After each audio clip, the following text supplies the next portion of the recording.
Hello. Class 7 and 8 याद है आपको? पिछला पार्ट क्या पढ़ रहे थे?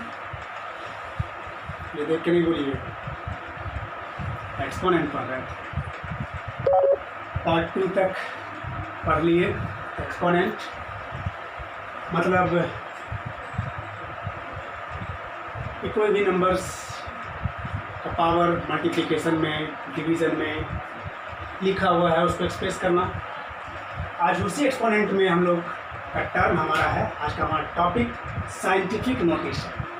ओके, मतलब साइंटिफिक नोटेशन का मतलब कि कोई संख्या अगर कोई नंबर है, जैसे कि मान लीजिए अगर हम बात करें, आपसे मैं पूछूं कि यहाँ से चांद की दूरी कितनी है, यहाँ से मंगल ग्रह की दूरी कितनी है, कितना किलोमीटर है, बता सकते हैं? लिख सकते हैं कॉपी? मुमकिन है एग्जैक्ट नहीं लिख पाएंगे। अगर याद होगा तो नंबर लिखते हैं तो बहुत बड़ा नंबर हो जाएगा। हो सकता है कि आपका जो कॉपी का जो एरिया है, कॉपी का एरिया इतना बड़ा है, हो सकता है कॉपी का एरिया पार कर जाए। तो वैसे सिचुएशन में उस नंबर को हम किस फॉर्मेट में लिखते हैं? ठीक है ना, बहुत बड़े संख्या में अगर बहुत बड़ा लार्ज नंबर, बहुत लार्ज नंबर है, वेरी लार्ज नंबर है, तो उस नंबर को हम किस फॉर्मेट में लिखें, कैसे लिखें कि हमारे कॉपी पे आ जाए और हम उसको एक्सप्रेस भी कर दें और अगले को हम बता भी दें। या फिर इतना छोटा संख्या है, इतना छोटा संख्या, जैसे मैं अगर बात करूं कि एटम का साइज क्या है, ठीक है, अरे एटम केमिस्ट्री में पढ़े होंगे आप लोग, उस एटम का साइज क्या है। या फिर मैं मोबाइल की पिक्सल की बात करूं, पिक्सल का साइज क्या है, बहुत ही नेग्लिजिबल। जो बैक्टीरिया है उसका साइज क्या है। और छोड़िए उन सारी बातों को, अभी जो चल रहा है इस समय में, जिसकी वजह से हम लोगों को ऑनलाइन आना पड़ रहा है, इस माध्यम से पढ़ाना पड़ रहा है, ठीक है, सभी लोग को विदित है, सभी लोग जान रहे हैं इस कोरोना वायरस के बारे में। कोरोना को देखें, आप लोग देख सकते हैं उसको, उसका साइज क्या है। ऐसे नंबर्स को एक्सप्रेस करने के लिए हम लोग साइंटिफिक नोटेशन का इस्तेमाल करते हैं, ठीक है। उस साइंटिफिक नोटेशन मतलब ये कि एक्सप्रेसिंग वेरी लार्ज नंबर और वेरी स्मॉल नंबर। और we do the definition, scientific notation is a kind of short hand.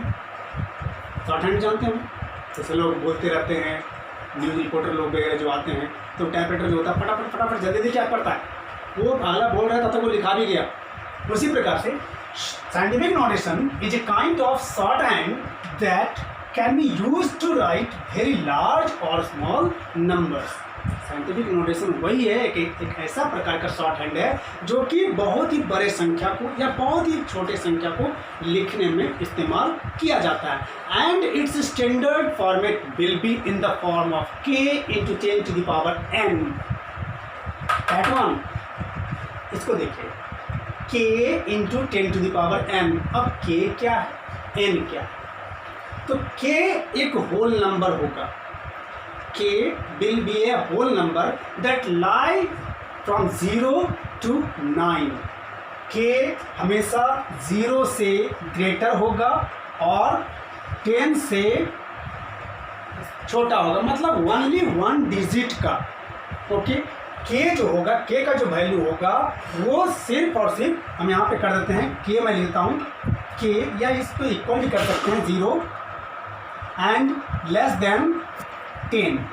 Okay, k जो होगा वो 10 से छोटा होना चाहिए और 0 से बड़ा या 0 के बराबर भी हो सकता है। मतलब k का जो नंबर, k जो डिजिट होगा वो ओनली 1 ही डिजिट का होना चाहिए, एक ही डिजिट का होना चाहिए। Into 10 to the power n, n कोई नंबर हो सकता है।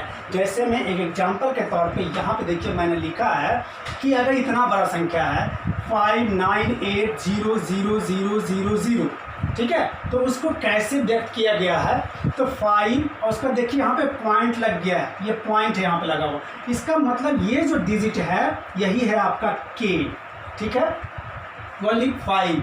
अब इंटू पॉइंट लग गया 98, k के बाहर चला गया, into 10 to the power n, n का वैल्यू यहाँ पे 7। अब ये आखिर आया कैसे, किस प्रकार से आया, तो इसको देखिए मैं एक्सप्रेस कर रहा हूँ यहाँ पे, आप इसको समझिएगा कि 598000000 लगा हुआ है। पहले आप होल नंबर को ले लीजिए, जितना होल नंबर जो जीरो को उसको हटा दीजिए और इसको आप लिख लीजिए इस तरह से 598 इंटू, ये देखिए आप कितना लिख सकते हैं 1 और पावर कितना जीरो है 1 2 3 4 5, तो 1 2 3 4 5 जीरो मैंने लिख लिया।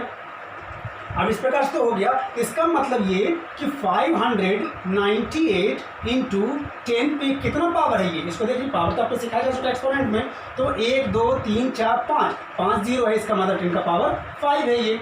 तो 598 इंटू 10 की पावर 5 तो हो गया, लेकिन यहाँ पे के का जो वैल्यू आया वो तो 3 डिजिट हो गया ना, जबकि आपको के कितना चाहिए, सिर्फ ओनली 1 डिजिट चाहिए। इसका मतलब you will have to put a point a decimal point. Okay, आपको क्या करना होगा कि एक डेसिमल लगाना होगा। ये देखिए यहाँ पे मैंने डेसिमल लगाया तो 98। अब आप अपने मन से डेसिमल लगाएं, आप इसके अधिकारी नहीं हैं कि आप अपना मन से डेसिमल लगा दीजिए। मतलब क्या कि डेसिमल लगाने का मतलब कि आपने इसको क्या किया, 10 2 डिजिट यहाँ पे 1 2 100 से मल्टीप्लाई आपको करना होगा, तभी तो देखिए आ जाएगा ये 10 पॉइंट पूरा हट गया यहाँ से, तो पॉइंट की जगह पे 1 0 0 2 डिजिट था, तो ये 100 कैंसिल हो जाएगा।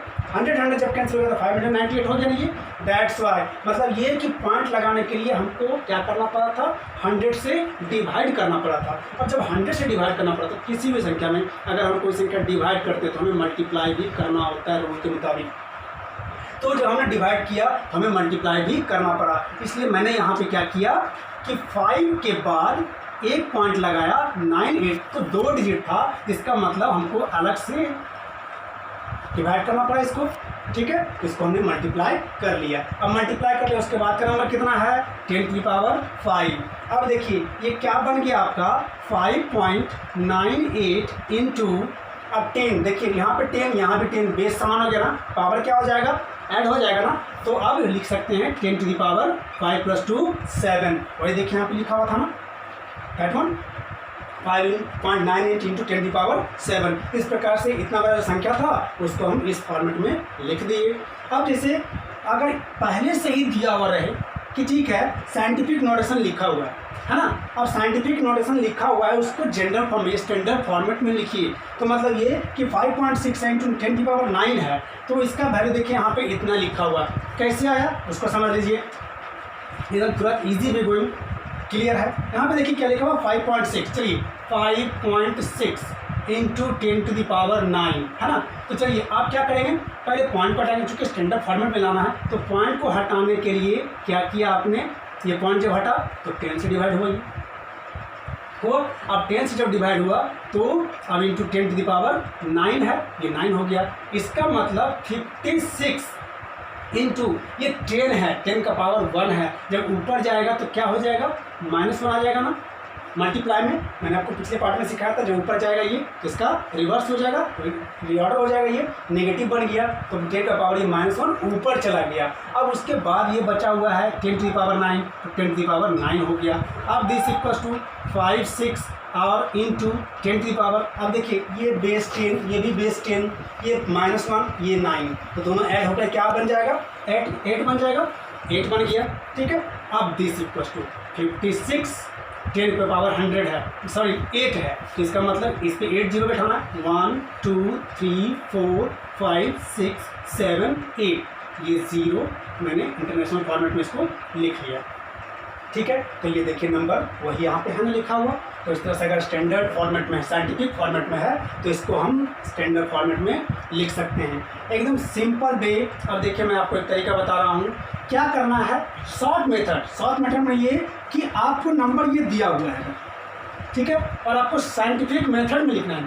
स्टैंडर्ड नंबर दिया हुआ है और साइंटिफिक मेथड में लिखना है। डायरेक्ट आप लिखिए, एक डिजिट के बाद पॉइंट बढ़ाइए, बैठ गया पॉइंट, और जितना डिजिट है काउंट कीजिए 1 2 3 4 5 6 7, देखिए है 7 यहाँ पे। आपने क्या किया कि पॉइंट आपने बैठा यहाँ पे 5.98 हो गया, इंटू 10 का पावर कितना डिजिट है 1 2 3 4 5 6 और 1 7, सीधे 7 लिखा गया, डायरेक्ट लिखा गया। ठीक है, इसी प्रकार से कोई भी एग्जाम्पल आप लिख सकते हैं। मान लीजिए मैं एक एग्जाम्पल दे देता हूँ कि ठीक है आप लिखिए 1 2 3 4 0 0 0 0 0 0 0 0 0, मैंने इतना बड़ा नंबर लिख लिया और कहा इसको कि साइंटिफिक नोटेशन में टर्न कीजिए। क्या करना है, बस एक डिजिट के बाद पॉइंट लगाना है, 1 लिख लिया, अब पॉइंट जो होल नंबर पार्ट है, जो न्यूमेरल पार्ट है उसको पार्ट लिख लीजिए, 2 3 4 मैंने लिख लिया 2 3 4।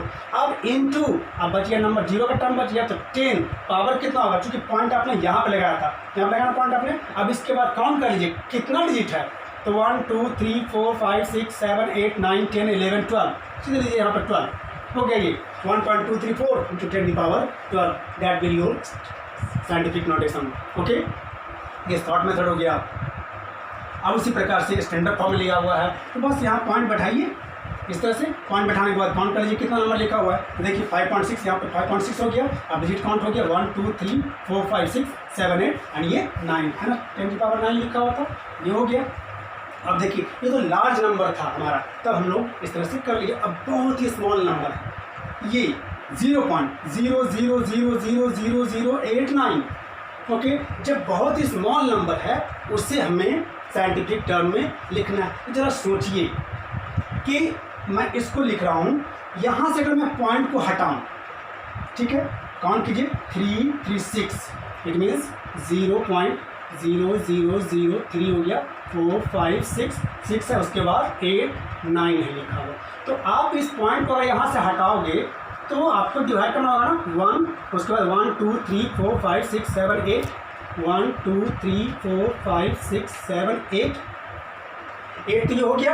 अब क्या हुआ कि अब पॉइंट जब हट गया है तो नंबर कितना बच गया आपके पास, सिर्फ आप तो 0 का कोई वैल्यू नहीं है, लिखा गया सिर्फ क्या ये 89 इंटू 10 टू द पावर। अब देखिए कितना है डिजिट, 1 2 3 4 5 6 7 8, 10 टू दी पावर -8 आ जाएगा ना ये, क्योंकि नीचे था ना नंबर, ये डिनोमिनेटर में था ना, उसको नोमिनेटर में लाने के लिए नेगेटिव में बन के आया ये, तो 89.10 टू दी पावर -8 है। चूँकि यहाँ पे साइंटिफिक नोटेशन में आपको दिखाना है, तो साइंटिफिक नोटेशन दिखाने के लिए पहले बताया जा चुका है कि के का जो वैल्यू होगा वो सिर्फ एक ही डिजिट का होगा, तो आपको एक पॉइंट फिर यहाँ पे लगाना होगा ना, तो आपको एक पॉइंट जब फिर यहाँ पे लगाना पड़ा अपना मन से, इसलिए फिर से आपने यहाँ पॉइंट लगाया, इसका मतलब आपने इसको क्या किया, डिवाइड किया, तो अब यहाँ पे एक पॉइंट गया और घट जाएगा, तो 10 टू दी पावर कितना है, -8 था, एक पॉइंट घट गया, 7 हो गया, -7। तो ये बहुत जब लार्ज स्मॉल नंबर होगा तो इसको हम इस प्रकार से डिनोट कर सकते हैं।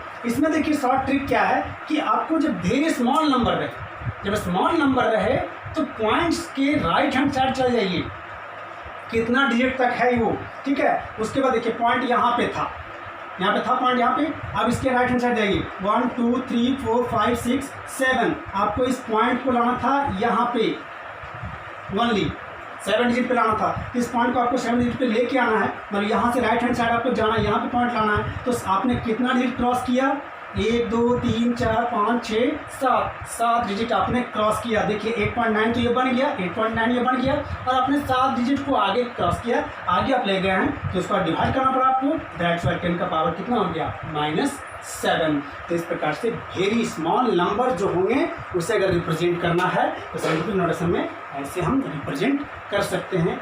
मुझे उम्मीद है कि आपको ये समझ में आया होगा, और अगर नहीं समझ में आया होगा तो आप फिर अगले पार्ट में देख सकते हैं, मैं कुछ और एग्जाम्पल के साथ आपके सामने आऊँगा, कुछ और इसको एग्जाम्पल में बताऊँगा, प्रॉब्लम सॉल्व करूँगा, ठीक है, अगले पार्ट में, अगले वीडियो में। तब तक के लिए आप इससे रिलेटेड चैप्टर्स बनाइए, प्रॉब्लम सॉल्व कीजिए, आपका प्रैक्टिस बढ़िया होगा और आप इजी वे गोइंग समझ सकते हैं, लिख सकते हैं। तब तक टाटा, बाय बाय।